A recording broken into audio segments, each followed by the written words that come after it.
Hello, everyone. Welcome back to yet another political episode. So, we're going to go ahead and continue on. It is unfortunate that we have the Musk-Trump split on full swing, but a lot of this is not under our control. We are going to have to let Musk and Trump settle this off and by themselves.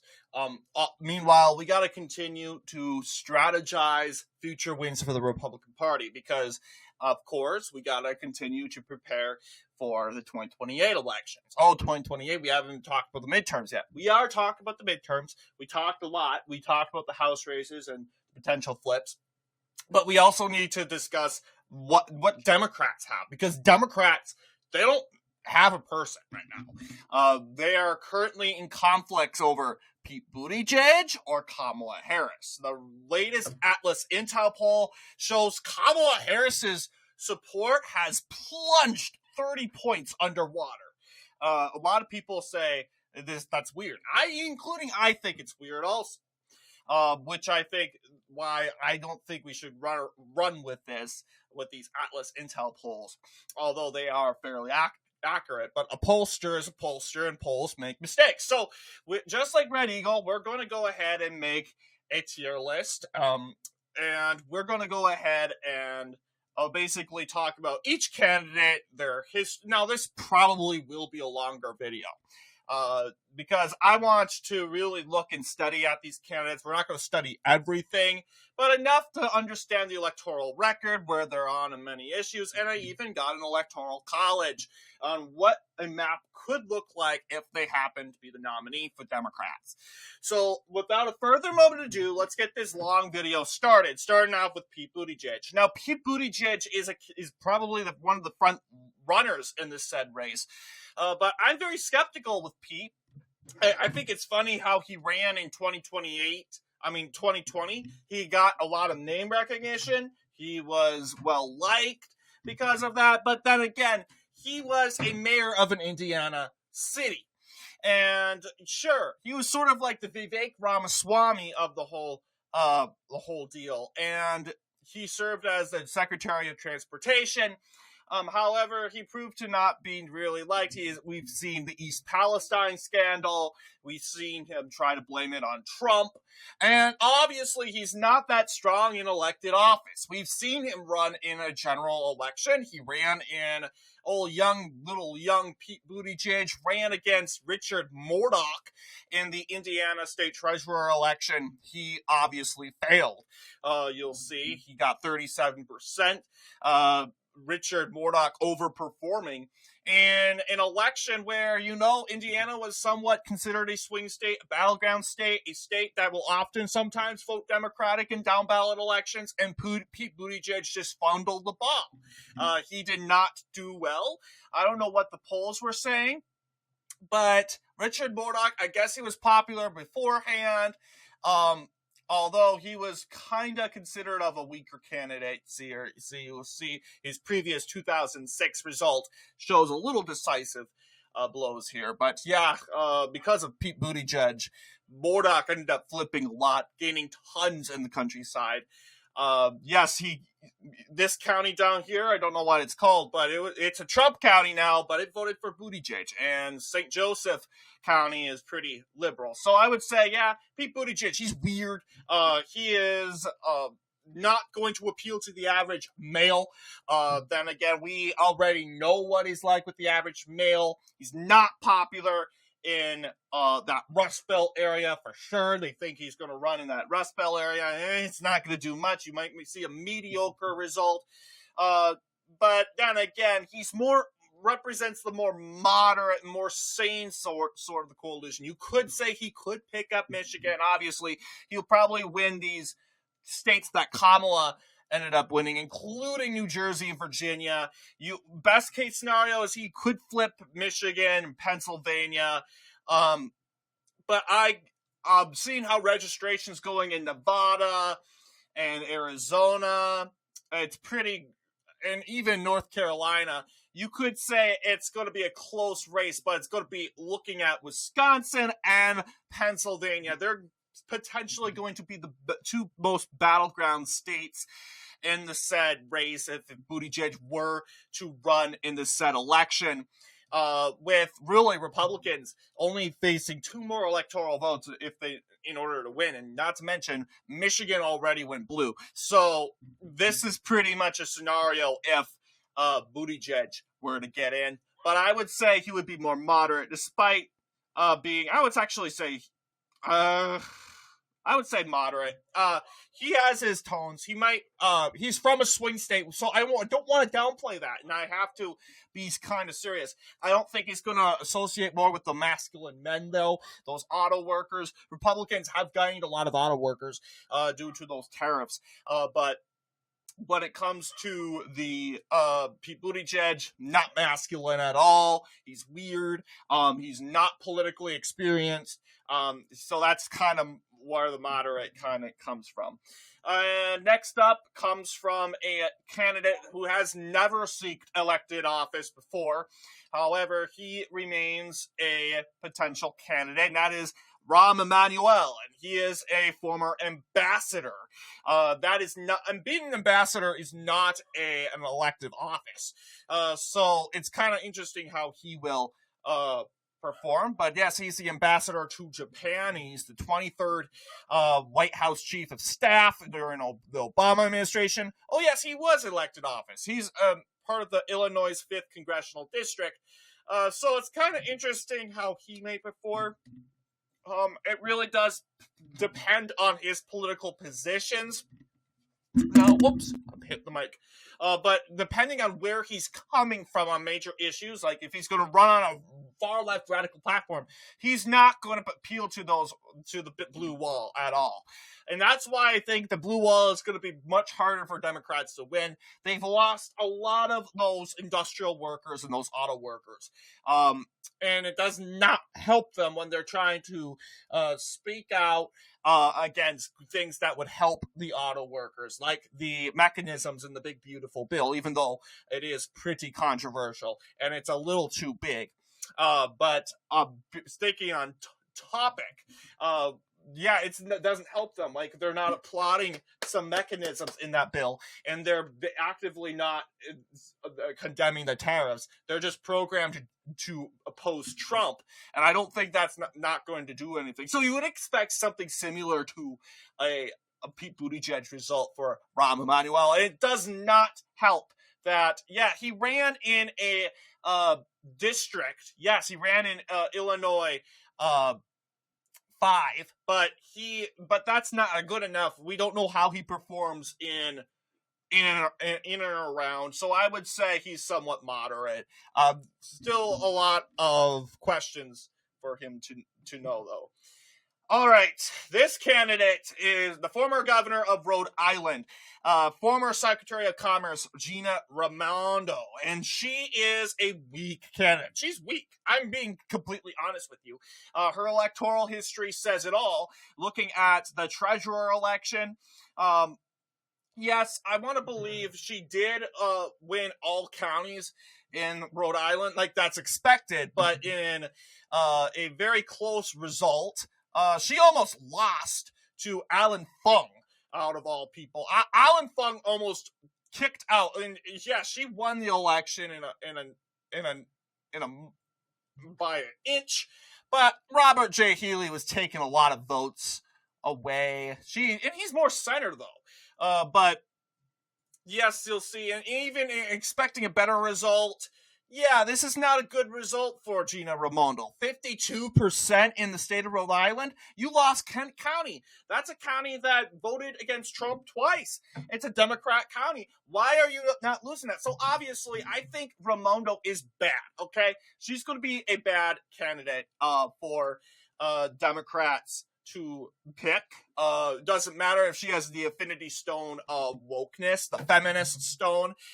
She is obviously not appealing to those suburban women in Rhode Island. So, and I'm curious to know her electoral history as treasurer. And even though it's so irrelevant now, because ideally it doesn't matter how she performed as treasurer. It really does matter how much she performs now, right? Especially in the governor's mansion. So yes, she did win every county. Kent County, 58%. A good performance, 62%. But she blew it. She absolutely blew it. She must be an unpopular treasurer. Obviously, there was a port strike in 2024. And it looks like she got some criticism, but she wasn't the governor. It seems that Rhode Island has some soured relations with her. All right, she is not going to be good. Oops, so this is supposed to be bad, really bad, not threat to the GOP. So I like Stephen A. Smith, but he's not an elected politician. He is not a Donald Trump. I know some Democrats think, oh, if we run Stephen A. Smith, he's an outsider, but no one knows who he is. He's a sports commentator. That doesn't necessarily qualify you to be president. Donald Trump was different because he has a 4-decade record. People know on the top of their head when you say Donald Trump, they automatically know who you're talking about. When you say Stephen A. Smith, you have to go in a full description who Stephen A. Smith is. So obviously, I like him, I think, but he's not going to win. Honestly, he would go as far as probably losing all these battleground states. So, yeah, I think he's not going to win when it comes to that, despite being more moderate compared to all the others. Tim Walz. Wow. I'm going to say he's bad because now Tim Walz will probably go as far as winning some folks in Wisconsin. I'll give him that. But everything's going to be in Pennsylvania. I'll tell you. A lot of these Minnesotans here, and I'm really hoping he runs for re-election because he's going to get a butt kicking and ass kicking if he decides to run for re-election. I'm telling you. And this is probably the reason why Walz has decided not to run. There's alleged possibilities that the Secretary of State, Steve Simon, may run for governor instead. I hope he doesn't. But you have Tim Walz, little tampon Tim. He is, and if he doesn't decide not to run for governor, it's probably the likely chance that he's going to run for the said nomination. But obviously, tampon Tim, people didn't like him. People rejected him. He is unrelatable. He can't put a motor in a car. He tried to fix a truck. He can't do that. He's unrelatable. And the funny thing is, people used to relate to him. It's funny because back in 2018, people loved tampon Tim. Going back to his electoral history in the United States governorship, 2018. I wish I could go as far as to talk about Tim Walz's record, but Tim Walz back in the 2nd district, he carried every single county in this 1st district, the district that he resides in. And of course, he was the representative from that district. But he was very relatable back in the early 2000s, the 2010s. But of course, he followed the wing of his party to the extreme. And obviously, that did not help. But back in 2018, people still believe the Tim Walz that they thought they knew. You'll see you got Trump counties like Couturier, Beltrami, even rural Norman County which voted for Trump last year by 60%, was tied with Walz and Jeff Johnson. You have Monoman County, Anoka County, you got Freeborn, Houston, most of southern Minnesota, Anoka County, a Trump suburban county went to him.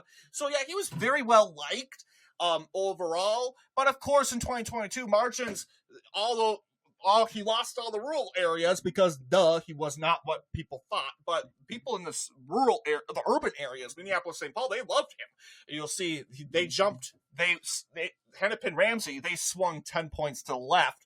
That's why Scott Jensen didn't gain much, which was a huge disappointment. But yeah, tampon Tim, now the tides have turned so far. I don't think it's going to work this time. But you could see a potential lock-in on Pennsylvania. But Tim Walz, he's bad. I do not doubt if he somehow wins the presidential election of 2028, I am confident that the Republicans will get that the White House back in 2032. And people don't want to talk about 2032 because that's so far away. But and I say take it 1 year at a time. Now, I would be willing to say that Andy Beshear would be somewhat of a possible victory. Why? But why would I say that? Well, actually, no. He would be a threat to the GOP because he's going to appeal to Southerners, okay? And I see a silly scenario that Andy Beshear is somehow going to win Kentucky. He's not going to win Kentucky, but he's going to solidify a very strong lead in Virginia. Could possibly flip North Carolina. Keep in mind, he's coming from Kentucky. He's not too far away from North Carolina. Kentucky and North Carolina are known as the border states, right? The border states that in the Civil War, although North Carolina was one of the first to leave, but it's still in that area. They're in the border states to the deep south, not to mention Georgia. Kentucky, Georgia, same southern sort of culture. They will refer to soft drinks as Coke, even though I'm drinking Pepsi or Fanta, they'll say it's Coke. I mean, that's a silly reason why you think they would vote for Beshear. He's relatable to that culture, though. And that's pretty much enough. If it's Beshear, you have lots to worry about with the Rust Belt, even Georgia, North Carolina. So I would say it would look like something like this, the Atlantic coast, mostly going Democrat. I don't want to have that situation.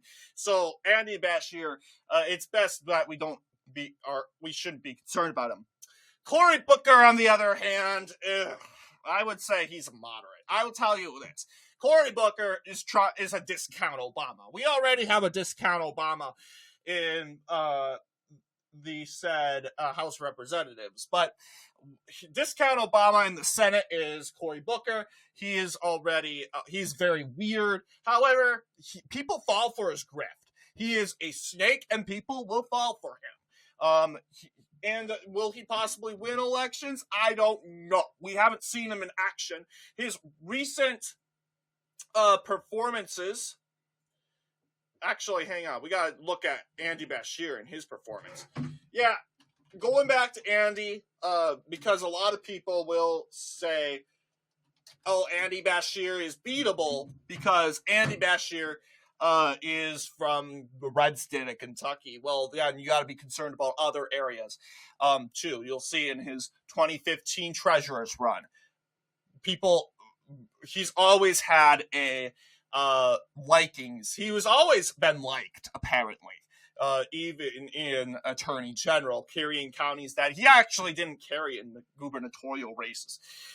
Even the 2019 races, he does fairly well against Matt Bevin was pretty unpopular, which is why we won. But then again, with Matt Bevin out of the picture, it doesn't matter. People really liked Beshear, and he went and trounced Daniel Cameron, and that was not a good night for him.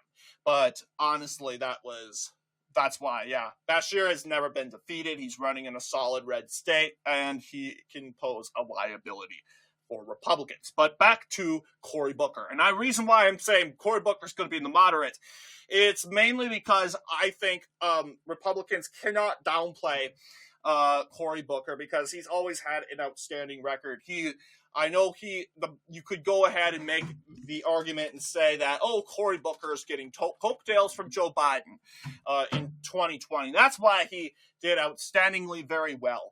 You can make that argument. 2013, yes. But yes, you'll see he did well, 10-point performance against Steve Lonegan in a special election, 2013. A year later, it goes up a bit. And 2020, yes, 57%. So he's somewhat beatable. I think it's possible we can take him out. But don't depend on New Jersey then. Don't depend on New Jersey and you could see Pennsylvania also. You could see Bucks County, Philadelphia, go for Cory Booker. And it's better yet not to have that sort of situation, you know? So Cory Booker is in the moderate column. All right, so going forward, we have our next candidates.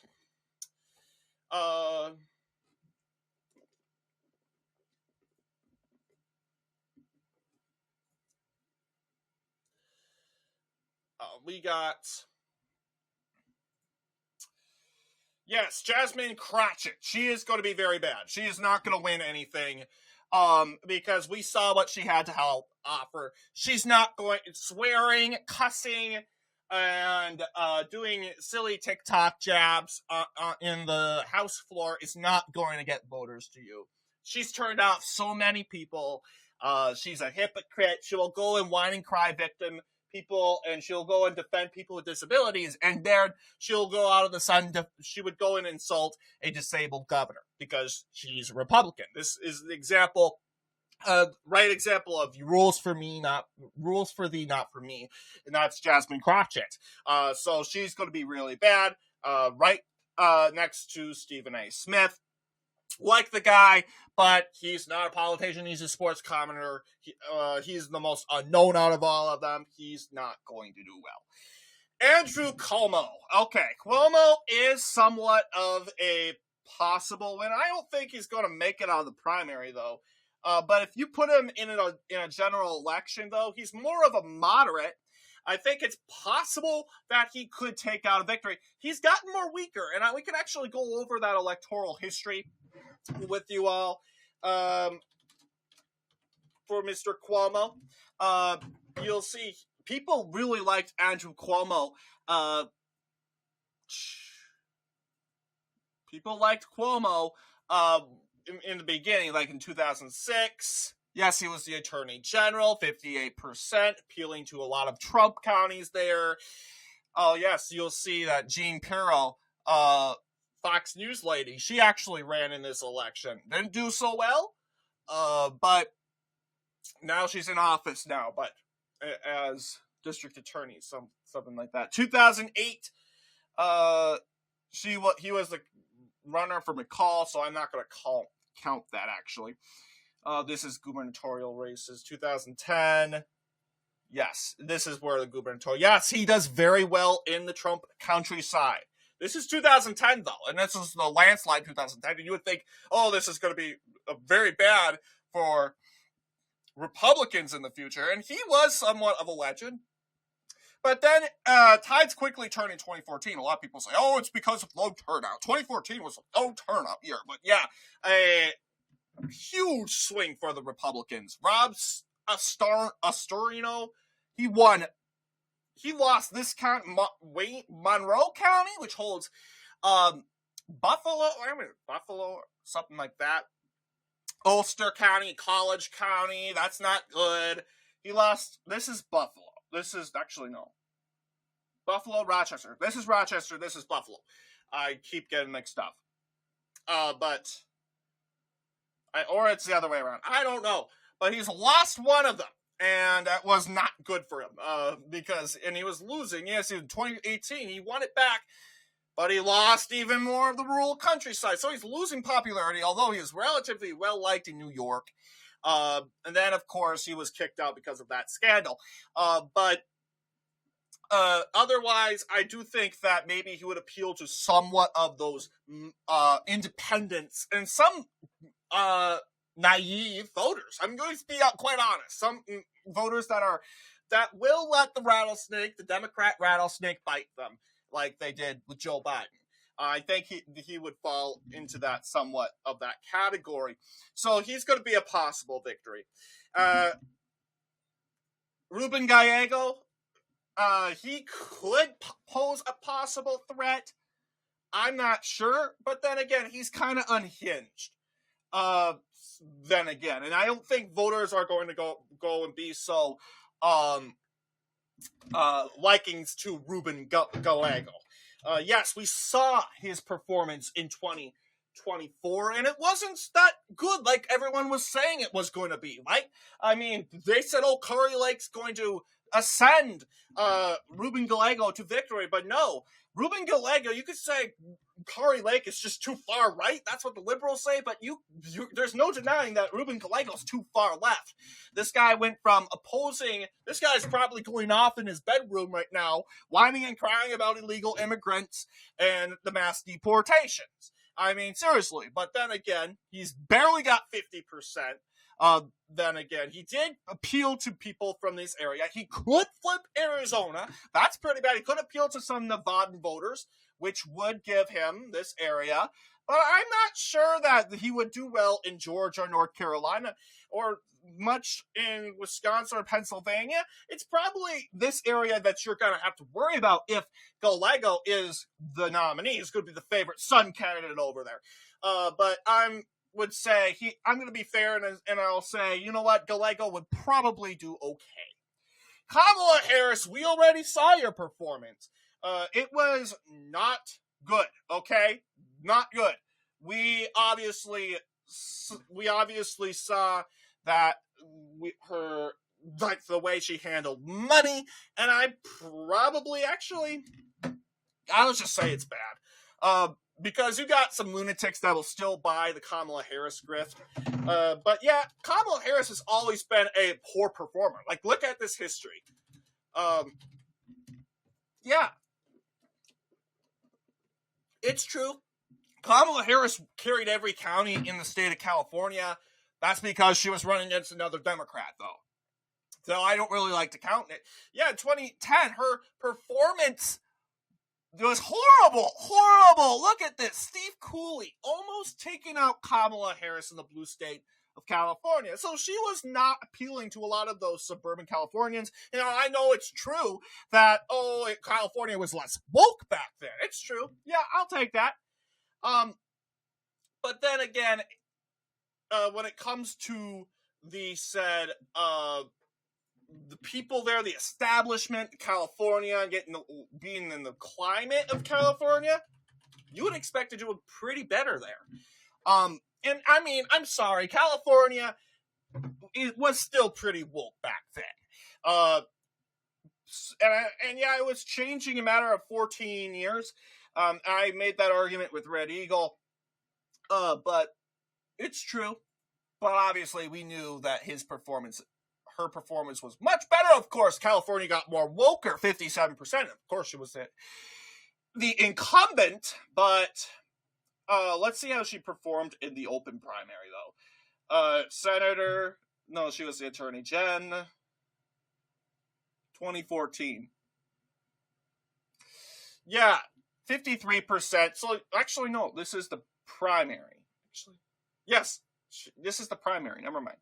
Yeah, you'll see, she carried every county except for Kern and Modoc County. And keep in mind, this is an open primary, meaning Republicans are running in this race. Ronald Gold, Phil Wyman, David King, John Haggerty, all Republicans. So yes, Kamala definitely carried every county. A lot of people didn't know that. Especially that was her Attorney General's race in her 2016 race. Yes, this is her performance. She's winning and this is because of Republican split ticketing. And you'll see this is, of course, no surprise. This is California. This is 2016. Yeah, 61%. You got two people of color running, Loretta Sanchez, and still Kamala Harris still won. Because Kamala Harris is brat, yada, yada, yada, yada, yada, like they always want to say. And this time she flipped the two counties that she didn't win. But, yeah, a lot has changed since then. A lot has changed indeed from her performance in 2024. Her presidential campaign, you'll see she couldn't win any swing state. This is the first time ever that a candidate, the winner, carried every single swing state. That's not a good record to have, Kamala Harris. And her performance inside the state of California was horrible. She in her own state, she lost 10 counties. That's not good. And Democrats want to run her again. She's like the front runner. Sure, yeah, good job. You kept Orange County. Good job, I guess. But you lost every single Hispanic county. So I'm saying, yeah, no, you're going to do a horrible job. You're not going to win. And it would make the Republican Party very happy if you had her run. Maura Healey is a new face to most people. However, if she runs, she's not going to appeal to most moderates. A lot of moderates are going to be like, because it's hard enough that she comes from such an authoritarian state, okay? She was the attorney general of this woke state, and yeah, sure, she's always going to win. She's going to carry every county. That's good for her. 69% in Massachusetts in 2018. Good for you, I guess. And of course, 2022, she made history for being the first lesbian Massachusetts governor. Who cares? Who cares? Oh, she's better than Gina Raimondo. She has more Infinity Stones of wokeness, but then again, she's going to be kind of like Kamala Harris. She has to fight this very big record with that. Massachusetts been demonized as this very far left state. I mean, they throw kids into detention for wearing shirts that simply say that there are only two genders.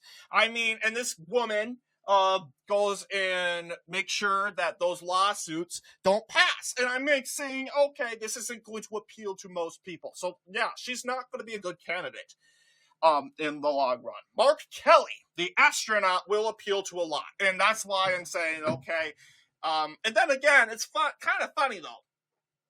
Kamala Harris has a good relationship with Kelly. And she didn't want to choose Kelly. And I'm like, why? I mean, he comes from a battleground state, the state of Arizona. Why don't you want to choose him? Democrats, you know? But then again, looking at that, he comes from a good background. He comes from, of course, and he's a strong candidate. He has a good story, too. He's a NASA astronaut. And that's why I remember last year saying, I hope it's not Mark Kelly. I'm like, it can't be Mark Kelly because a lot of people like Mark Kelly. A lot of Trump supporters voted for Mark Kelly. You can't say he's a low testosterone man. I get he doesn't have any hair. But mostly because he's an astronaut. But when it comes to basically his performances, you see in Santa Cruz County, 70%. That means he's appealing to a lot of Hispanics. But I get this is 2020. He's receiving Biden coattails. Apache County, Coconino, 2 years later, well, he expands. And a lot of people say, oh, it's because of Roe v. Wade, yada, yada, yada, yada. But you can't just go and say, oh, it's because of this and this and this. You're downplaying. And I think, okay, obviously, if Kelly were to run, he's probably going to win Nevada. I'm hoping he doesn't flip. He could flip North Carolina. A lot of people would associate with him. And there you go.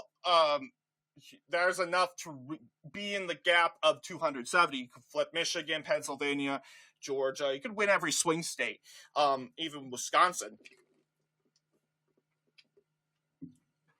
A 100 electoral gap compared to Republicans. So I'm like, okay, he's going to be a threat. I would say even more of a threat than Andy Beshear. Ro Khanna, on the other hand, he's unhinged. Ro Khanna is unhinged. He comes from a solid blue state. No one's going to relate to him.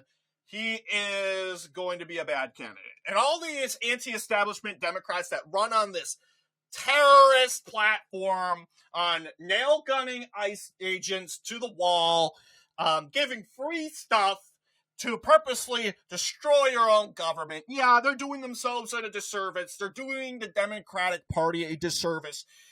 So I'm not worried too much with Ro Khanna, what that guy is.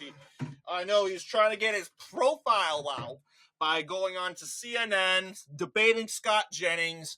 Comes from woke California, too, so that's not going to do too well. Amy Klobuchar I don't think she can make it through a primary. I mean, she's strong on paper. A lot of people were like, oh, if Amy Klobuchar were the nominee, she would do very well. That's true. I do think that is a legitimate claim.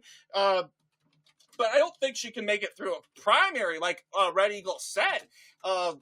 She is kind of unhinged. Although she really appeals to a lot of Minnesota working class Americans. You'll see in 2006, countryside, solid blue, even suburban Carver County where I reside, pretty blue today. I mean, it voted for her this time around. Well, she lost everything in blue, but yes, they were still against her. Tides turned in 2012. She's more likable in favors of, she won a landslide. 2018, still the countryside very blue. A lot of Trump counties going for, you have these Hennepin Ramsey up into the 70% in just recent performance. Yeah, she's losing popularity. That's good. And I guarantee you, and she runs again in 2030, she's probably going to lose all the rural areas. She's going to perform a 2022 Tim Walz performance. That's kind of what I'm predicting. Not guaranteeing that Carver will go back red. But she's doing very well in suburban areas, probably suburban workers, even in rural, Trump voting Mower County. She's relatively popular. Norman County is kind of Winona, Biden County, actually is swinging right, and I can guarantee you it's going to be a Republican very quickly. But yes, she is losing a lot of popularity, not to mention she is proved to be very weak in the primaries. Very weak. Like, how much did she perform in her state of Minnesota in 2020? Remind me, how much did she gain in Minnesota? How much? She gained like 6 counties. She let Joe Biden eat her lunch in her own state. She got Big Stone. She got Grant, Monoman, Marshall, Lake of the Woods, Kitson, Red Lake. Yeah, she did worse than Bernie. Like, look at this. No, this isn't even funny. She came in last in her own state. I get she picked up counties. That means nothing, though. Michael Bloomberg, Elizabeth Warren, they didn't gain any communities, and they kind of slammed. Like, Elizabeth Warren slammed 10-point lead against Amy Klobuchar, and I get Klobuchar withdrew. I guess that's true, and that shows that maybe she would have won Minnesota. I remember they made a huge deal about her, and when she ran in 2020, she probably would. But Iowa caucuses, still, you would hope that she would be like a favorite son or a regional favorite in the state of Iowa. A lot of Iowans tend to vote for the Minnesotan candidate in primaries or presidential primaries. Nope, she couldn't even do that. So Amy Klobuchar, yeah, I think she would be a possible victory in a general election. She could associate with a lot of working class Americans, like Wisconsin for sure will vote for her. Michigan, probably. Pennsylvania, maybe. That would be enough for victory. But the question is, can she win Nevada? Working class in Las Vegas, she could possibly win them. But North Carolina, I'm not too sure. Georgia, maybe. It's going to kind of look like a 2020 in that sort of situation. But Chris Murphy, not Governor Murphy of New Jersey, another old low testosterone man, don't think he has a chance. He comes from Blue, Connecticut. Now, I get it. Connecticut's not as bad as Massachusetts, but it's still it's still part of the very far left authoritarian New England. Yes, people tend to like Phil Murphy. He's losing some sort of ground and popularity in a lot of conservative areas. Like back in the old days, in 2012, he carried old Windham County. Oh, this is Windham. This is this county right over here. Not sure what it's called, but I do think, yes, it's Republican county, voted for Trump 3 times. But this was his 2012 performance. He carried that county in 2018, and it voted back to the Republican, barely. But the fact is, they still, a lot of them, more than usual, resonate with Chris Murphy. So it makes me wonder, can he resonate with the working class Americans? He probably would win the Rust Belt. Can he win in places like Nevada? Can he win places like Georgia? Can he win places in Arizona? And even with that, I think it would be kind of a long shot. But it's possible. I would say maybe it's a possible victory. Possible victory. Okay, Gavin Newsom has scared the whole country. Okay, he is losing popularity even in his own state. He's disgraced himself.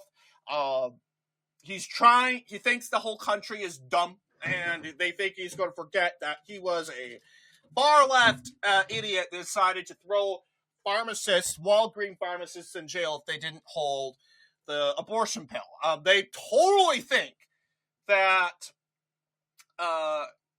that Gavin Newsom is suddenly just disintegrated and vanished in thin air. But his electoral history is sort of moderate. A lot of people say, including my father, no one can beat Gavin Newsom, yada, yada, yada, yada. He's slick, he's clever, he's smart. Yes, I don't think he is smart anymore because he thinks we're dumb, honestly. He's insulting his own constituents, and I don't think he's going to make it out of the primaries because you got Gavin Newsom coming out against the trans movement. That's coming out against. I think he's being common sense for once. He's coming out and he's saying, men, you got so-called men trying to run in women's sports. Yeah, you probably shouldn't do that. That's not a good idea. Don't do it. Run in your own sport. But they're so committed to run it in women's sport. And obviously that's not that's not the best start of the year, but you'll see here. People kind of had a hard time warming up to Gavin Newsom in 2010 lieutenant governor's race. He took out the Republican attorney general, the lieutenant governor. But I get how irrelevant the attorney general, the lieutenant governor race was. But even in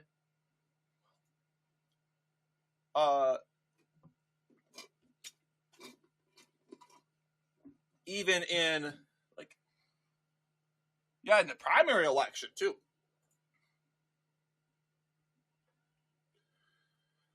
Um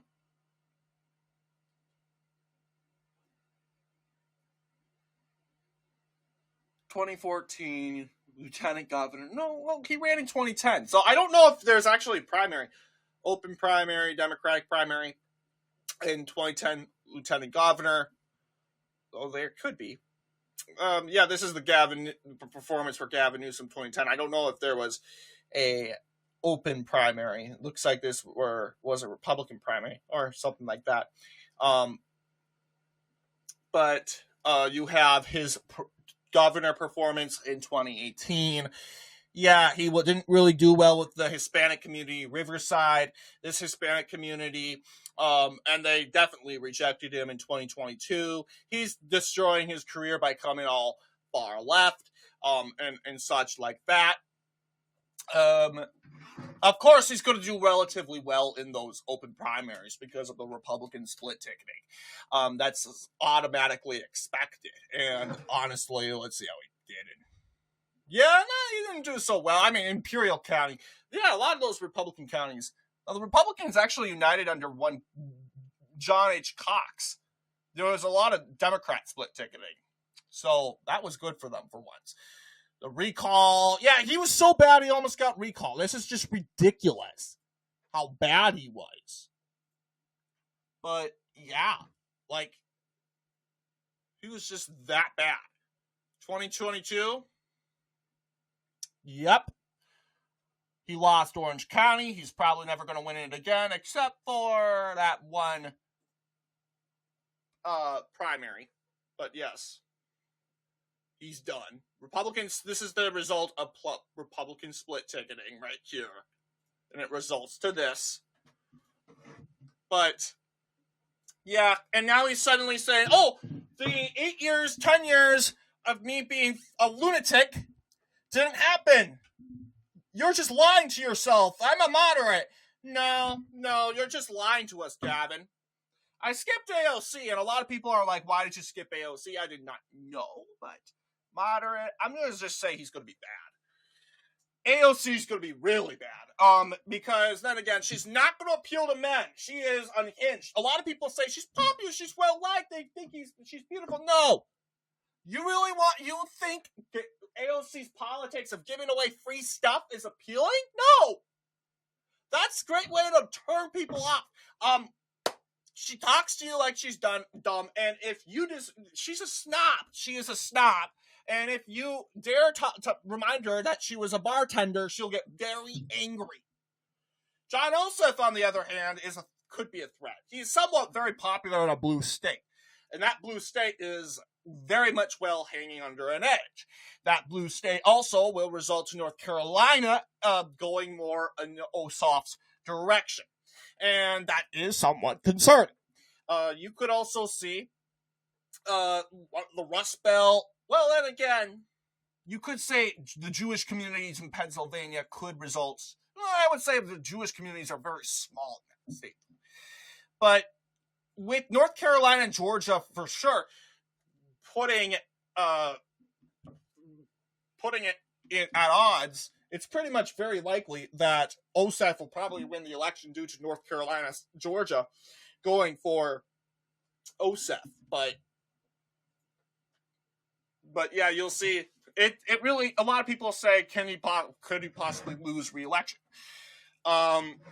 Well, let's see. If he wins re-election next year, I think it would be pretty bad if he did. Reason why I say that is that would give Ossoff the confidence to run. But then again, you have the far left. They are going to go and try to smear Ossoff. But however, I'm pretty sure he's going to end up winning his own primary.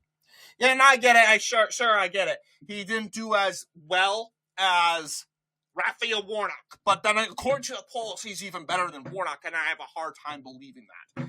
But this is what I'm kind of indicating here. Pritzker's the Tim Walz of Illinois, and he's unrelatable. He is going around threatening ICE agents and threatening people that he disagrees with. He's not going to appeal to anyone. He's going to be a bad candidate. Okay? And we've seen in his record, too. Pritzker, JB versus JD. I want to see how that works out. But Pritzker's electoral history is kind of bad. If you actually looked at it, how he performed in he even ran in 1998, but how he performed in 2022, but we'll get into 2018 first. Yeah, he did good in rural areas, yeah, but that was mainly just split ticketing, okay? And he was running against Bruce Rauner. Bruce Rauner of Illinois. He was the governor. This was due to the anti-Trump effect. But then again, didn't really do so well this time around. 54%. This is like a Kamala Harris performance. Kamala Harris actually did a bit better. She actually carried these two counties. But Pritzker couldn't even do that. So I can't imagine what Pritzker would be like running in this election. But yeah, you could possibly see maybe some Illinois would go, maybe Michigan. But I would say Pennsylvania, Georgia, North Carolina, Arizona, and Nevada go Republican. But Jamie Raskin's unhinged, and he hasn't run in a single election. I don't know why, other than a district, his own silly district. He's such a coward. He can't run out of state, even though he's going to win anyway. But Jamie Raskin will probably be bad. He's just doubling down on everything on what tanked the Democratic Party. Everything. And I don't really think he has a chance. Josh Shapiro. He would be good. However, he could trigger somewhat of a revolt in the far left. But I don't think the far left is as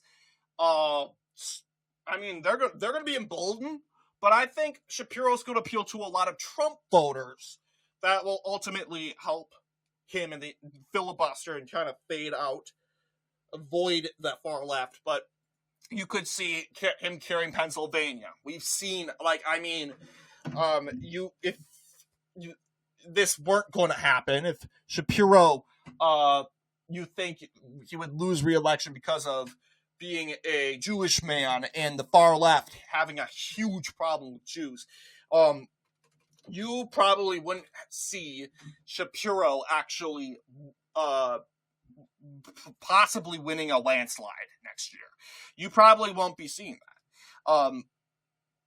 So yes, you'll see 2016. Yeah, he's always had actually, people began to know Shapiro in 2016. He did fairly okay. Ran in 2020 in an attorney general. He performed like in the tilting margin. And yeah, he underperformed massively. Like they were saying, likely Democrat. That was because of the Trump coattails. But that wasn't meant to be, obviously. But attorney general. And of course, he ran for governor. Was it because of Doug Mastriano? Mastriano was just a bad candidate. I think he was just smeared too much, and he just became a bad look. And obviously, that didn't help him. So, yep. And how he's going to perform this time around, he's pretty popular. And coming from a swing state, battleground state, I think it's possible where he could possibly win Nevada, Arizona, all that. It's tossed up and left in the air. But you could see Shapiro make an argument that he would be somewhat of a threat. Raphael Warnock could be somewhat of a threat. But I do think, yes, because he's going to embolden we know very much how, looking at the 2020 2022 elections, how the African-American population came out at mass for Raphael Warnock in 2020. A lot of people said, oh, it's just because of the Biden, it's because of BLM, yada, yada, yada, yada. No, in 2022, they came out en masse against another African-American, Herschel Walker, and it had nothing to do with his alignments with Trump. They just like Raphael Warnock. They see him as he's Christian, he's a Baptist, he is your average Baptist preacher, and that resonates with the Baptist crowd. So I don't have much doubt that Raphael Warnock is going to possibly resonate lots with North Carolina, African Americans, North Carolina and Georgia, enough to flip these two and possibly lower the numbers. He's not going to win Alabama. He's not going to win Mississippi, but he could lower down Mississippi into a likely margin. I'm not going to downplay that. And even Florida to a likely, Florida may be a leaning Republican, but yeah, maybe South Carolina a leaning Republican. He's not going to win South Carolina, but he is going to tank the numbers for Republicans when it comes to African Americans, and African Americans will better the performance in Pennsylvania, Michigan. Wisconsin will probably trend to the left by then. He's probably going to win these states. And even Arizona, maybe you could say Arizona goes his direction. But this would be kind of that performance. A Raphael Warnock victory. But he would be a threat to the GOP. Gretchen Whitmer would be a possible victory. She is somewhat questionable. A lot of people said after that, when Trump met Whitmer at the White House, it's over for her. But then again, a lot of Democrats, they know their ways. They'll tell their vote. They tend to forget. A lot of people will forget that she met with Trump. And if she returns to being Trump deranged and doing what she has done in her political career that's garnished the far left, she'll probably go as far as to win the presidency, but I don't think she's going to win the primaries. There's no way. She's probably not going to win. She's probably going to win a delegate. One delegate, that's it. There's just too many of them, and she's going to have to be battling the far left. But Whitmer does come from Michigan, which is a battleground state, and that is a problem when it comes to gaining, you should probably resonate with the Rust Belt. Like, you already see bad indicating signs how Whitmer will perform in, like, the governor's race. She's winning all these rural Rust Belt, working class counties that voted for Trump. This county right here in the middle, and you would think, it would get better because, Republicans were the incumbents in this sort of election. Nope. You could say Roe v. Wade was the reason why she did even better in this sort of race. She was somewhat popular, but her popularity has gone sort of down. And it's bad enough that Republican Macomb County even voted for Gretchen Whitmer. Oh, abortion, they say. Well, you can't blame everything on in 2022. Every single defeat in 2022 on abortion. You can't. You actually have to look at it. Maybe you just like Gretchen Whitmer. But yes, allegedly her numbers are down. Yes, she's done some stupid stuff lately. Well, she went with the orange man. She hit her face in a binder, and that was a very bad political move for her. But voters, a lot of them, they can be naive. And not to mention, Whitmer would likely win those voters that are more moderate. That's the voters that are considering to vote Republican. But if she runs, she's probably going to win them. And we got to be concerned about that. So you'll see right here, a lot of those establishment candidates, they're on the bottom. They don't have a chance because we see what the populist candidates. We see what the populist candidates, they have to offer. They have nothing to offer but smoke and dust and propane and flames. Okay, we see it outside. Because if they don't get their way, they're going to light you up. They're going to give you a flame-throwing mess. And honestly, that's what they have to offer. And Americans, they see it. They support Trump's mass deportations because obviously it's common sense. If you enter in the country illegally, you're going, period. Because everyone knows no one's above the law. And it doesn't matter what color skin you are. It doesn't matter what story you have to tell us. No, you entered the country illegally and you need to go. You need to go because you entered the country here illegally. It doesn't matter if you could tell us the most saddest story on the planet. You could have me crying right here. I could ask to give you a hug, but I'm not going to let you in. That's not how it works. And if it doesn't, have your house here and you have a job, you raise kids, you live here for 10 years, and we discover you're living here, you gotta go. I'm sorry. It's so hard to tell people that, but it has to be done. I don't care if they stay here for 10 years, 20 years, 30 years, or 40 years. They came in here illegally. They need to leave. That's the law. And the law is so racist and unfair. Okay. At least the law is racist and unfair. But anyway, this is what the far left has to offer. But obviously, they don't really have much candidates, much choices. There are more candidates actually eliminating the tier. I don't want to eliminate the tier. I like tier, and I'm going to use it for the thumbnail. But I would probably estimate there are more bad candidates than there are good candidates for Dems. But anyway, what do you guys think about this tier? Let me know down below. And as always, I will see you all in the next political episode.